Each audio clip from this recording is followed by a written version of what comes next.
माझे भवितव्य मी घडविणार आहे. त्यासाठी येणाऱ्या संकटांना, अडचणींना धैर्याने तोंड देण्याची, हाल अपेक्षा सहन करण्याची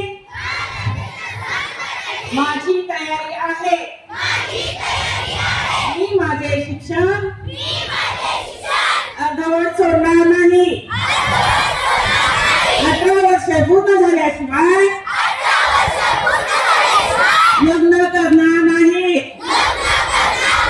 भारतीय राज्यघटनेने व्यक्ती म्हणून दिलेल्या हक्काचा मी त्यांनी निर्माण केलेल्या परंपरेचा पायीक होण्याची पात्रता माझ्या अंगी यावी म्हणून मार्गावर येणारी सुजाण नागरिक बनेन. जय हिंद, जय महाराष्ट्र. एक साथ बैठक से बैठ जाओ.